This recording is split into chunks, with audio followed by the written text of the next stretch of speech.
This is Life Transformation Radio. Prepare to engage.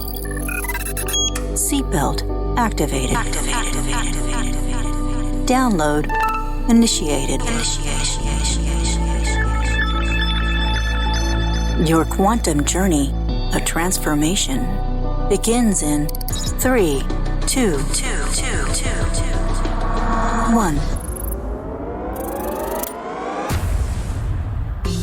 Welcome to Life Transformation Radio. Hi, I'm Rob Actis, best-selling author of The Law of Action, voice actor, business mindset coach, the podcast whisperer, and Mr. Action himself. Life Transformation Radio is heard in over 90 countries. Thank you for joining us from all around the world. Whether it's your first time joining us or you've been listening to Life Transformation Radio for some time, I want to personally thank you. Here at Life Transformation Radio, we are committed to share more about real life, love, the power of positivity, romance, and of course, laughter. We care about helping others find their internal drive and purpose. We celebrate life challenges and overcoming them. Personal invitation from me to you. Please join us on Facebook in the Life Transformation Radio community.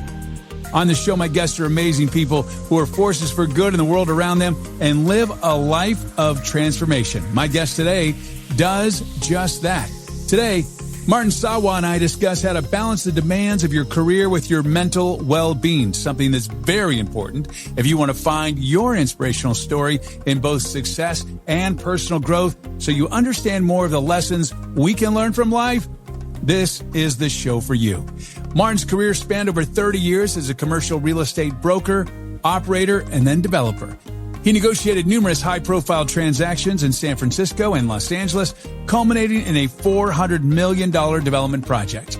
Martin left the business to write in 2013. After completing several screenplays and essays, he committed to writing his own memoir. The Other Side of Success, Money and Meaning in the Golden State, a raw and truthful accounting of his personal life. He continues to write and help others execute both business and life strategies. Martin, welcome to Life Transformation Radio. Well, hi, Robin. Thanks so much for having me on. Absolutely. So, I mean, there's many, many stories of transformation. I guess we could start at the beginning and go from there.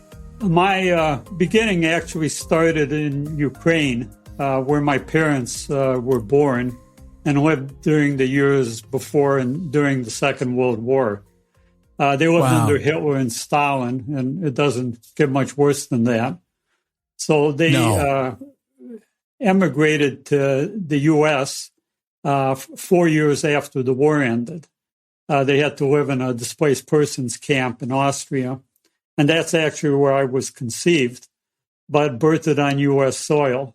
So we were resettled in rural Wisconsin in a small town where I grew up. And did they come through Ellis Island? Yeah, they did. Yeah, they had two suitcases. That's amazing. My older sister, Charlotte, who was 2 years old at the time. Wow. That's amazing. Well, congratulations for getting out of that. It was a very difficult time for a lot of people at the end of the World War II, and for you to be here, and then you were born. So Martin's born. We were kind of outsiders because the resettlement policy at that time was to disperse the immigrants and not concentrate them in the urban ghettos. Right. So we were the only Ukrainian family for probably 100 miles around. And grew up as kind of an outsider. I didn't really speak English well till I started grade school. But I had the great fortune for high school, there was a Jesuit boarding school. It was quite well known that for whatever reason was located on the outskirts of town. So that's where I went to school. I had to work my way through to pay the tuition. But I learned more in high school. I got a classical liberal education, if any of your listeners know what that was. And learned far more than I ever did in college or later in life from an intellectual standpoint. Absolutely. So what was it like growing up, being one of the few of your ethnic background? What was that like? Was it rough? Were they accepting, or what was it like? Yeah, but you got the mindset of my parents after seeing, many or most of the relatives and friends killed or sent off to worked at debt camps, that what they left behind, the worst of what they would expect to find here would be infinitely better than the best of what they left behind. So it's kind of like a no-brainer. I just want you to repeat what you just said. Just what they left, the worst of what they left was better. The worst of what they expected to find in America. Got it. Okay, would be better than the best of what they left behind. When you're that's a powerful dodging statement. death every day, and it's that's a powerful statement. That's a really powerful statement. So you survived, and then you went to high school, went to college, and then from college. So tell me about your college. Well, I wanted to leave this little town. I left the day of my high school graduation. Where were you based out of? Where were you at? Pardon? Where were you living at? This was a little town in Wisconsin. It's called Prairie du Chien, and it's right on the Mississippi River, on the border with Iowa. So I couldn't wait to get out on my own and move to Chicago. And this was the summer of '68, which was kind of an iconic year. There were the race riots earlier in the year, and then there was the Democratic National Convention. There was a lot going on, but what happened going on in 1968? Absolutely. What happened there? I mean, to me, was I learned how to sell. I got to town and I got a job selling forward brush products door to door. Oh wow! Okay. That's birth by fire. That's not an easy thing to do, to knock on doors. So explain, if someone doesn't know what Fuller Brush is, go ahead and tell what I know it to be is where you went door to door and you sold cleaning products and brushes to housewives. And it was the Fuller Brush Man. And we used to buy from the Fuller Brush Man. It was amazing. Exactly, because this was just the dawn of the shopping center era. Right. Prior to that, people got a lot of their household products from door-to-door salesmen. Yeah, which is pretty amazing. Yeah, and used to bring just a plethora of stuff. Like I remember the Fuller Brush Man. I remember all this stuff. You always had the crazy. Okay, just to digress, what's like one of the craziest things you used to have? Because you used to have a lot of very unique products. Yeah, we had brushes, household products. I'd be shining to a table and cleaning out the toilet bowl and doing whatever. And then I had a great mentor. And he, in turn, the first thing he had me do was to erase all the prices in the catalog on the theory that pricing is elastic. And you see how bad they want it. Right. So say it again. So you modified the pricing in the catalog? Yeah, he sent me home, and Fuller had a beautiful 4-color brochure. Absolutely. I remember that. And then it would have suggested retail price at the bottom. Right. And Irv, my mentor, before I went out on my first calls, had me, I took a number 2 pencil and spit on the eraser and erased all the prices. And he had me commit them to memory, but then to price it based on the customer's desire. He was very advanced. Wow. Okay, so if they weren't that excited, you would lower the price? Lower the price, raise it, offer buy 3 and get 1 free, or whatever came into my hand. Yeah. Wow, that's amazing. Yeah, it was pretty, and it was cool about the Fuller Brush products is that they were pretty remarkable for what was out there. And, I think it's great. I think that was the way that everybody did the Fuller Brush back then. They had the Kirby salesman. I don't remember the other. It's the only 2 that I remember, but I do know that there was a lot of door-to-door sales a while ago. Yeah, one of the more famous Fuller Brush salesmen was Billy Graham. Really? He was. Well, he definitely learned how to sell, didn't he? State of South Carolina. Yeah. Well, he learned how to sell. All right, from there you learned how to sell, and then what did you do? Well, then I went to college and basically unlearned everything I had learned. And I had more credits than I knew what to do with. And but I'd also hitchhiked and taken drive-away cars cross country. So I got to see a bit of America. And when I saw California, I decided that was the place for me after I graduated. Right. So I packed everything I owned and moved to California. And, all right. So when you're finding out about this stuff, how did you, because if we're talking the 60s and early 70s, the internet wasn't around. How did you discover or know that you wanted to be other places? Just from conversations with people? Did you see what little you saw on television, or did you read it in books? How did you learn about other parts of the country to go, I want to go there? Well, when I moved to Chicago, that gave me a taste for city life. But at the same time, on every January 1st, I'd watch the Rose Bowl parade and listen to the Beach Boys. And that's a pretty You're like, I want to go story. there. Absolutely. Absolutely. That's great. So from them, how did you get into your commercial real estate? Was that just right out of college, or were you thinking of sales or entrepreneurship when you were in college? No, I graduated and actually worked as a city planner for a number of years. Okay. I didn't know what I wanted to do, but it seemed like an interesting occupation where you could do some social good and whatnot. And then I discovered how political it was and how very little planners had to do with what ultimately resulted. And I just felt like powerless, and I was broke, dead broke. My wife was pregnant. I had 2 stepchildren. I had mouths to feed.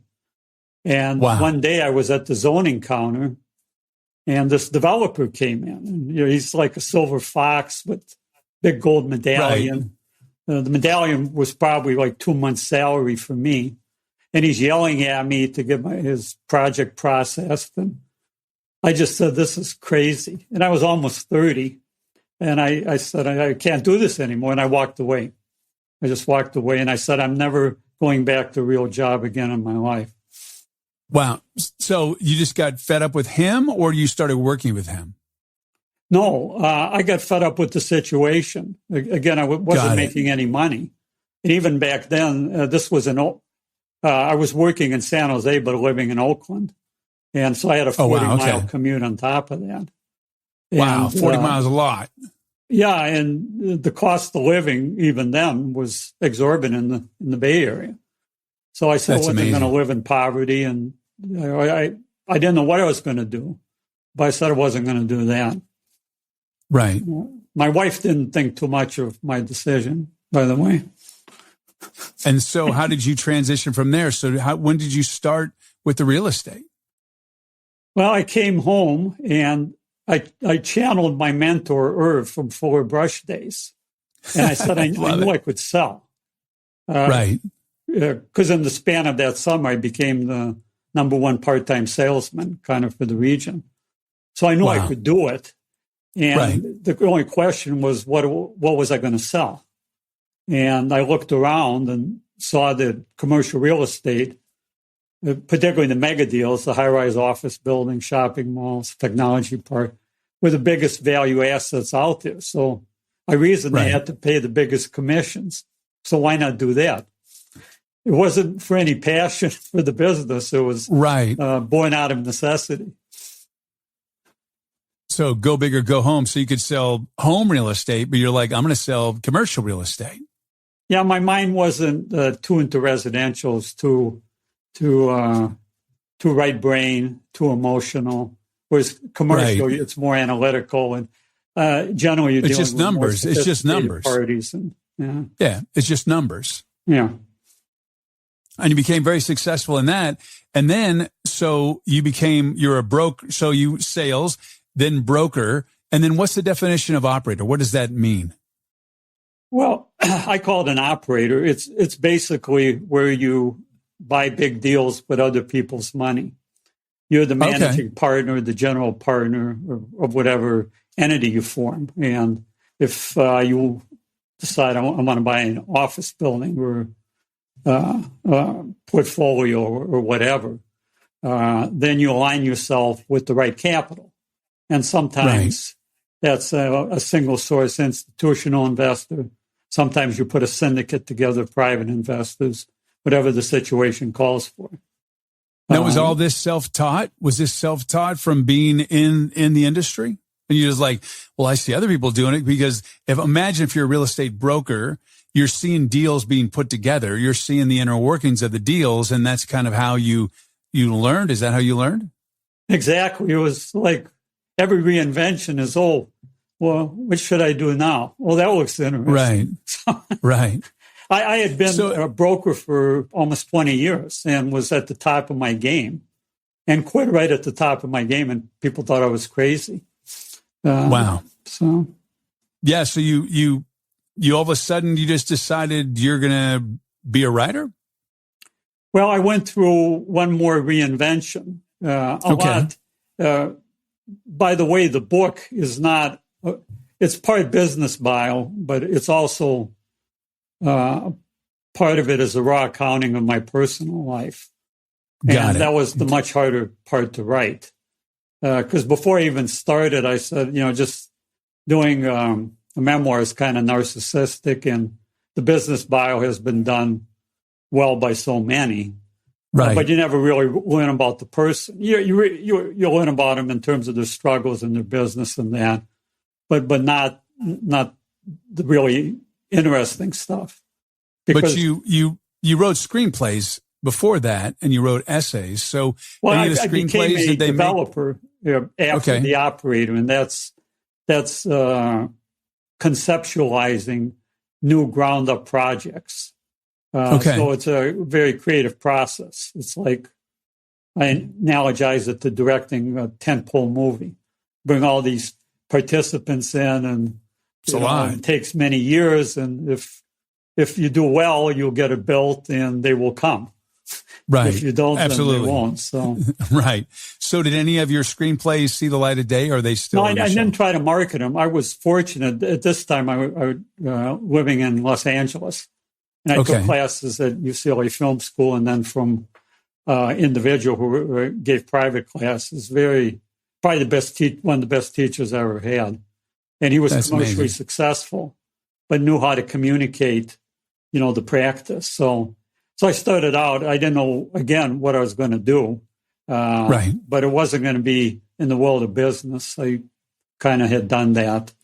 And so I wrote some essays, and then I wrote some scripts. But they weren't of the caliber that I believe they'd get picked up, which is numerically like getting hit by lightning, private spec script, so. Absolutely. But I learned how to write in the sense I'd never written fiction, and didn't know how to develop characters, structure a scene and any of that. So, and then at that point I said, what am I going to do next? And that's when I, committed to write the memoir, and that took me 3 years, but eventually got it done and got it out in the marketplace. The other side of success, money and meaning in the Golden State. So let's talk about some of those great stories of transformation you had. So we talked about your parents immigrating here. We talked about your high school and into college, and then you did the Fuller Brush and successful there. Then you became into real estate, commercial real estate, then operator, then developer, and then you decided to go to LA and write. So what are some of the life lessons that you can share about money and meaning in the Golden State? Well, I learned that you can't find meaning on the money side, or at least for me. And in fact, I'm just starting a new book, and it will talk about success, but also how can you both achieve success and find peace of mind at the same time. You can make a lot of money and be unhappy or be an asshole. Absolutely. Absolutely. So how do you do that?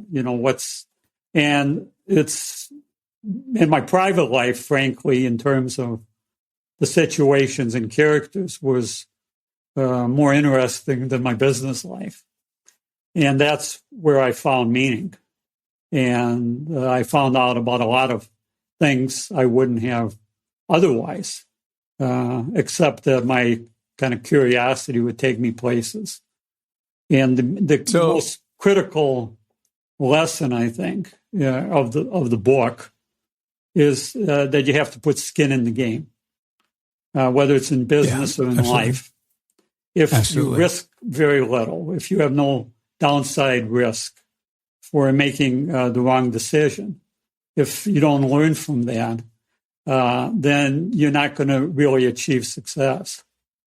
And as well as in your personal life, if you commit nothing to it, then you'll get the same. Yeah, you have to have skin in the game. It makes such a difference. It just makes all the difference in the world. You have to. You have to. A lot of people, want coaching, and if they don't put skin in the game, it makes a difference. What are some other life lessons that you can share that have had an impact on you in your transformation of your life from all the different reinventions that you had?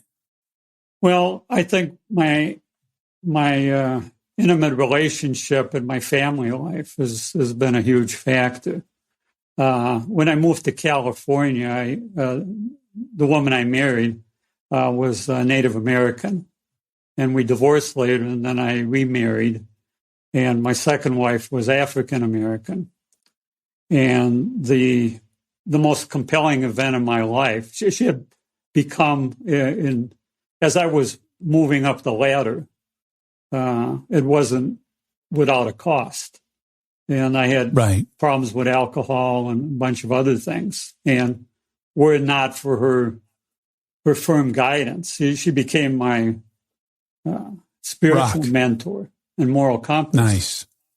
And then one night in the prime of her life, she just dropped dead. And there's nothing to prepare one for that. And I'm really sorry about that. So it took me a while to figure out how to deal with it. The first instinct was just kind of to pull the plug, and then probably the biggest aid in overcoming or dealing with the loss was that years earlier we had met a psychic medium. And I'm not here to convince your listeners on the authenticity or the desirability of that. This is the perfect audience. This is the perfect audience on Life Transformation Radio. We're considered more woo-woo than other podcasts. So if you talk about psychic mediums, we've had guests on here that actually communicate with Archangel Michael, and we've had numerologists, we've had astrologers. So I don't think that's far-fetched in any way, shape, or form. I think people that are listening, I think will just, psychic. I very, very universal principles are discussed in this area of Life Transformation Radio. So I think you're okay. I don't think anybody's going to go psychic. No, not on this show. Well, it's something. And before I had met this person, I was like a hardened skeptic. We never even really thought. I just dismissed the premise. And certainly it's not something you talk about with business colleagues. But I think that's changing a bit. I think people are really opening up to universal principles, the universe, energy, vibration, unplugging from the matrix, all of that, spirituality, not just religion, but spirituality and all different, a past show, we had a shaman practitioner on. And then after that, I went on a guided journey with the shaman, and that was there. So and the response has been quite favorable, even from my business clients that have heard it. They're like, wow, I think there's a reckoning right now. And I think that people are opening their hearts and their eyes and their souls and their beings to other avenues of peacefulness, other avenues of joy, other avenues of just spirituality. I overcame my skepticism like everything else. I kind of dropped what I was doing and studied stage magic and the lives of, famous psychics or whatnot. And I came to the conclusion that there's a tiny percentage, this is just my opinion, who truly have a gift. Absolutely. And use it, in the right way.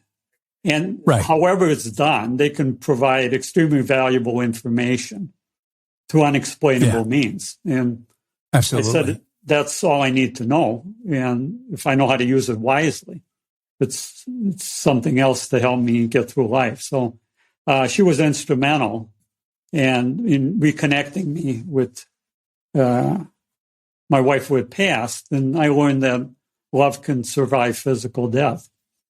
Yeah, that's amazing. That's beautiful. And then I love that. Start and carry on again.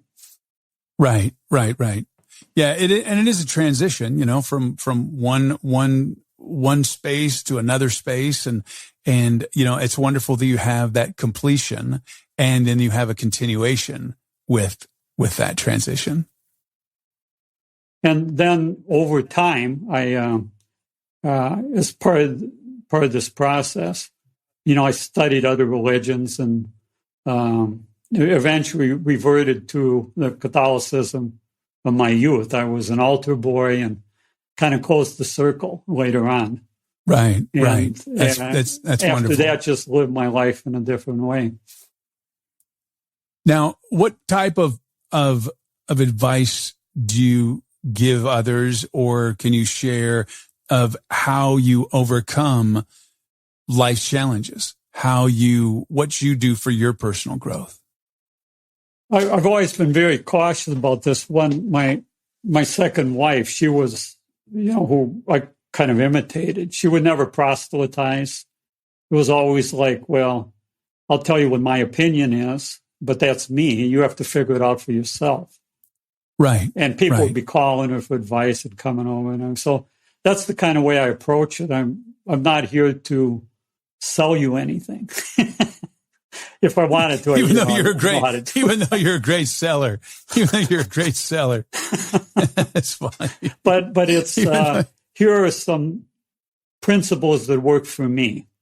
Okay, they may or may not work for you. And that's why with the business bio, you have a one-dimensional protagonist, and at the end of the story, it's like if you just did what I did, then you too will become a billionaire or whatever. But that's just not the way life works. Or if there is a secret or a principle, or Goldman Sachs would have acquired the rights to it a long time ago and monetized it. Right. So it's your own, it's your personal struggle.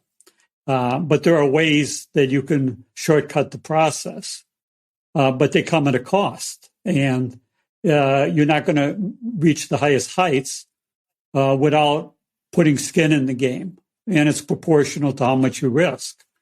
And many people just aren't, that's not of interest to them, or it may be in a fantasy sense, but not day to day. So, and that's what they have to discover for themselves.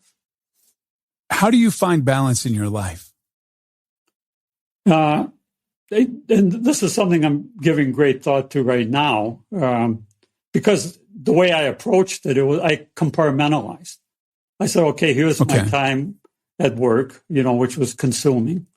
And then, and my daughter, I joined custody after we divorced, and she'd stay with me every weekend, and we do homework on the phone during the week. And we're as close today as we've ever been. But that was another kind of circle. And then my social life or dating or whatever was something else. I thought if I could just keep each one running kind of by itself, I would achieve integration and balance. But all that happened was just it got more chaotic. So I think there is what you have to do. If you want to achieve success, it's going to be in the material world, and I think that's how most people define it. And that's the world of time and space. And there are things that one can do. I see success as just serial goal setting. You establish a tangible goal which can be measured, and you give yourself time, and you learn the process. And then if you've achieved it, you raise the stakes. If you haven't, you autocorrect, see what you did, create a new goal. And over time, you've perfected this process to a certain degree for yourself. And then that's when, the big numbers start happening. Okay. Right. But it was that serial moment to moment, serial accomplishment. Now, this works fine to make a lot of money, but it doesn't give you meaning. And my belief is you can't find meaning in the material world. You have to find in what I call the world of the unseen, religion, spirituality, metaphysics. Okay, right. You can go and do yoga as a calisthenic. Okay, but if you don't understand its moorings in religion and what its ultimate intent is, it's not to lose weight or become more flexible. You see what I mean? So you have to, absolutely, you go to the world of the unseen.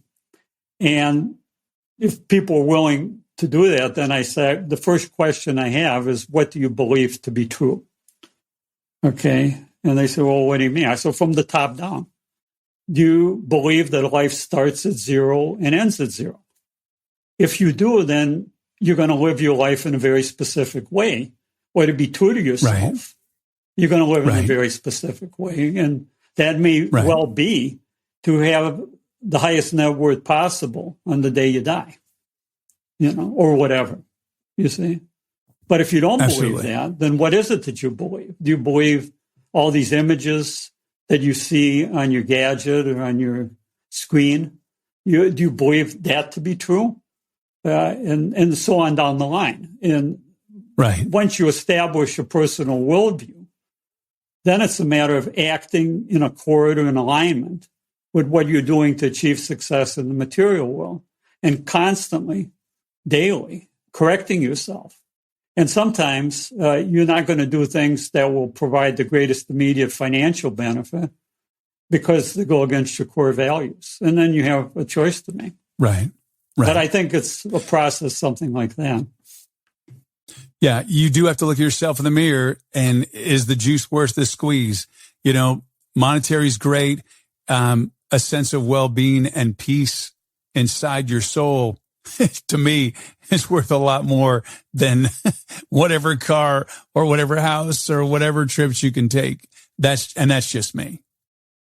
Yeah, and everyone has to find that out for themselves. Right. Absolutely. What I'm seeing now in business is something that was less prevalent in prior years. And that's sort of the impact of the Cultural Revolution and the intrusion of ideology in corporate decision-making. And that's very scary. And I just look back at my parents, and I know what can happen. It can happen very quickly. And people today, they live a material lifestyle unavailable to kings even 100 years ago.